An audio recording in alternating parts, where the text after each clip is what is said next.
আহা, ভালো পার্টিটা ছিল, খসে গেল। ভেতরে আসতে পারি ম্যাডাম? নমস্কার। নমস্কার বাকু বিহারী বাবু, আসুন বসুন।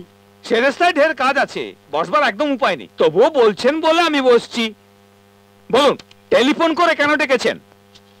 নিন দিন। এইটা অ্যাকাউন্ট পে চেক 5,73,335 টাকা। আর 75 পয়সা? বাকি খুচরোটা ক্যাশিয়ারের কাছ থেকে নিয়ে যাবেন। ঠিক আছে, তাহলে হিসেবটা চুকিয়েই দিলেন। হিসেব তো চুকে গেল, তবে বিয়ের ডেটটা আপনি ঠিক করবেন না আমি ঠিক করব? যে ঠিক করুক, আমার কোনো অসুবিধা নেই, তবে এর মধ্যে একটা গেরো আছে। মানে? ছোঁড়াটা আগে ভালো ছিল ম্যাডাম, যা হোক শুনতো কথা, এর মধ্যে সেই ড্যাডিটা মাঝখানে ঢুকে সব ভন্ডুল করে দিল শালা। এখন সে তার কথা উঠা বসা করে, সেই ড্যাডিটাকে কাবু করে দিলে ছোঁড়াটা আমার শট করে গিয়ে ফট করে বিয়ের পিঠে বসে যাবে। ড্যাডিকে আমি কি ভালো করে জানি নাকি? খালি শুনেছি তার আগে পিছে কেউ নেই, কিন্তু খুব পয়সাওয়ালা লোক, নিজেকে ড্যাডি সাজিয়ে ছোড়াছুড়ির মাথাগুলো চিবিয়ে খেয়ে নিচ্ছে। সে কোথায় থাকে? সে আমি জানি না, তাকে খুঁজে বার করার দায়িত্ব হলো আপনার। আপনি অ্যাডভান্স করতে আমার ছেলেকে রিজার্ভ করে নিলেন, বাকি রইল আমার স্ত্রী, তার কথা আমি বুঝে নেব। তবে সেই ড্যাডির কথা কিন্তু আপনি বুঝবেন। আমি আসছি। শুনুন, আপনি বোধহয় চেকটা ভালো করে দেখে নেন। হ্যাঁ, এই তো হবার কথা। চেকের তারিখ বসানো নেই। সত্যি তো? দীপঙ্কর বিয়ে পিড়িতে বসবে, চেকে তারিখ বসবে। ও, বুঝে গেছি। কি বুঝলেন? আমি ব্যাপারী হলে আপনি হচ্ছেন গিয়ে সাপারি। Good bye. ড্যাডি। ও, আপনি তাহলে এই শহরের যুবকদের সার্বজনীন ড্যাডি?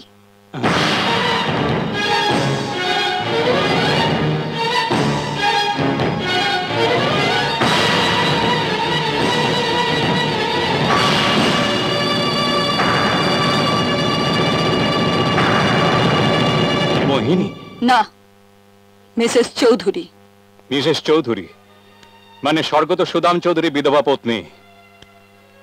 আপনি বলে সম্বোধন করব না তুমি বলে ডাকবো মিসেস চৌধুরী? কিছু ফারাক হবে না। ফারাক পড়ে মিসেস চৌধুরী, ফারাক অবশ্যই পড়ে। ইনফ্যাক্ট তোমার কথা শোনার পরে তোমার সঙ্গে দেখা করার ভীষণ ইচ্ছে হয়েছিল, আর তখন যদি কেউ জানাতো মোহিনী হচ্ছে মিসেস চৌধুরী, তাহলে আমি কখনোই বিশ্বাস করতাম না। কারণ আমি যে মোহিনীকে ভালোবেসেছি সে কোনোভাবেই তোমার মতো স্বার্থপর, অসহিষ্ণু আর কুচক্রী ছিল না। আর তার জন্য দায়ী হচ্ছে তুমি। আমি? হ্যাঁ তুমি। বিয়ে করবে কথা দিয়ে কোথায় যেন হারিয়ে গেলে, আর তার সঙ্গে সঙ্গে আমার নরম মনটাকে নষ্ট করে দিয়ে গেলে। তারপরে আমি ঘৃণা করতে আরম্ভ করি তোমাকে, এই দুনিয়াটাকে, এমনকি আমার নিজেকেও। কিছুটা আশা ছিল আমার পেটের ভেতর বড় হওয়া বাচ্চাটার উপর, সেও জন্মানোর সাথে সাথে চলে গেল।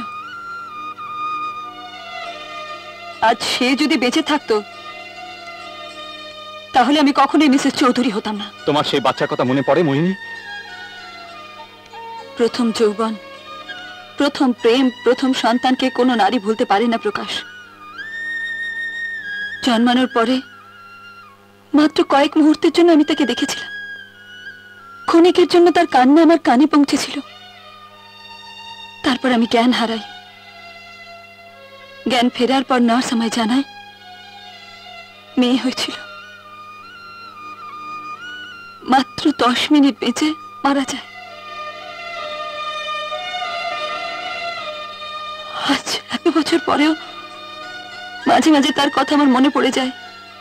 তার সেই কান্না আমার কানে বাজে, আর তারই সাথে সাথে মনে পড়ে যায় তোমার আমাকে ঠকানোর কথা। তোমায় আমি ঠকাইনি। মন্দির থেকে আসার সময় পুলিশের হাতে ধরা পড়ে যাই। তারপরে 6 বছর কারাদণ্ড ভোগ করে ফেরার পর শুনি তোমার বিয়ে হয়ে গেছে।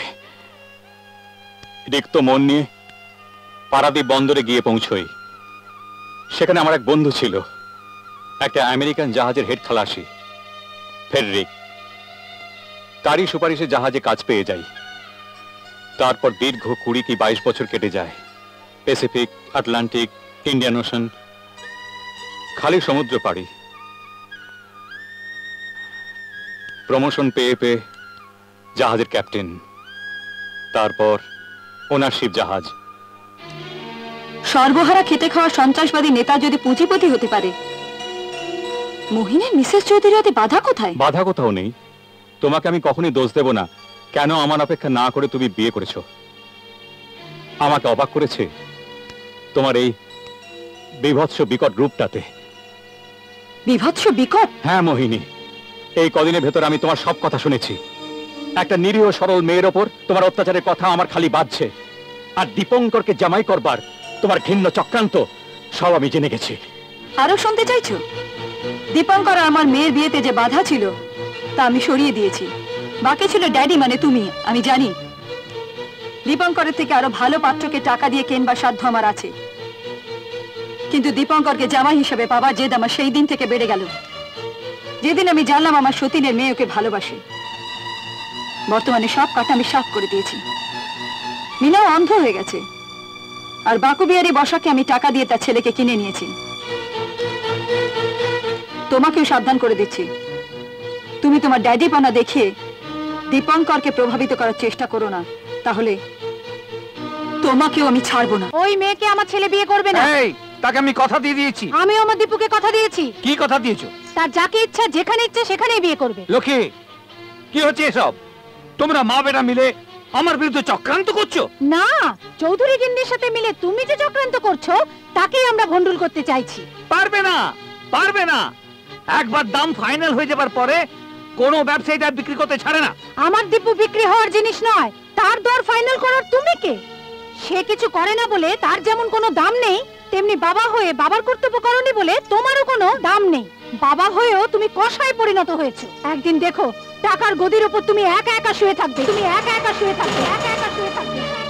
ওই টাকার বাজনা ছাড়া আর কোনো কিছুই তোমার কানে পৌঁছাবে না, তোমার কানে পৌঁছাবে না, তোমার কানে পৌঁছাবে না। তোমার চারিপাশে স্ত্রী, পুত্র, বউ, নাতি, নাতনি কেউ থাকবে না। গলা শুকিয়ে কাঠ হয়ে গেলেও এক ফোঁটা জল কেউ দেবে না, ফোঁটা জল কেউ দেবে না, জল কেউ দেবে না। আমি যাচ্ছি, তোমার যা ইচ্ছা হয় তাই করো। কি খেলা খেলবে খেলো, কিন্তু মায়ের কর্তব্য আমি নিশ্চয়ই করব।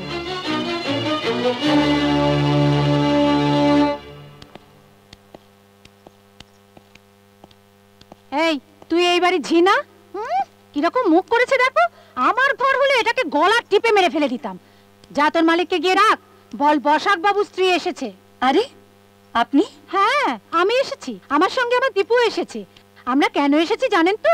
সেদিন পার্টিতে তো সব ভন্ডুল হয়ে গেল। গয়নার বাক্সটা খুলেছিলাম, বাধ্য হয়ে বন্ধ করে দিলাম। আজ এসেছি তাকে পরিয়ে নিয়ে যাব বলে। পড়ান না, কে বারণ করেছে? আপনাদের বউ, যেমন ইচ্ছে তেমন সাজাবেন। মনি, একবার এদিকে আয় তো মা। নিন, আপনাদের বউ এসে গেছে। আয় মা, আয় আয় তো। যা মা, তোর দিদিকে সঙ্গে করে নিয়ে আয় তো, যা। তার মানে? অন্ধ মানুষ তো একা আসতে পারবে না। তুই দাঁড়িয়ে আছিস কেন? যা, আমার কত কাজ আছে বলতো, যা। একটা অন্ধকে বৌমা করতে চান? আপনাদের কাছে সে অন্ধ হতে পারে, কিন্তু আমাদের কাছে সে অন্ধ নয়।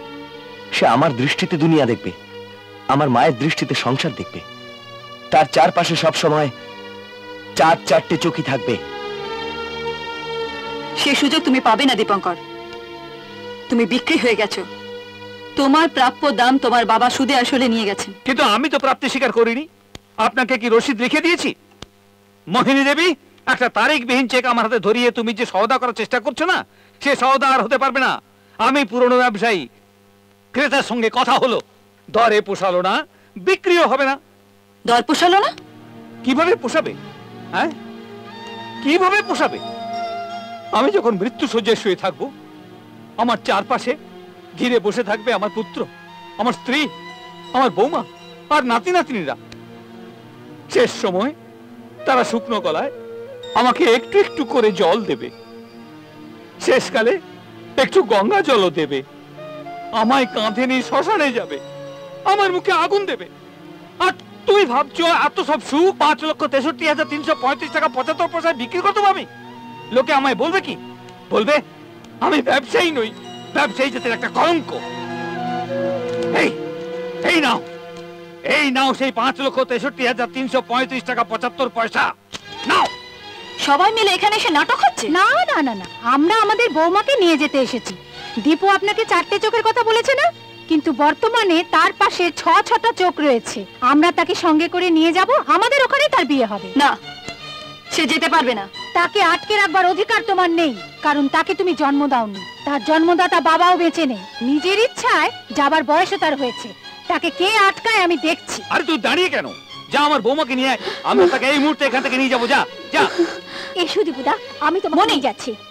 আমায় আটকেও না মা, বরং ভগবানকে ধন্যবাদ দাও যে আত্মহত্যা করার হাত থেকে তোমার মেয়ে বেঁচে গেল। এসো দীপুদা।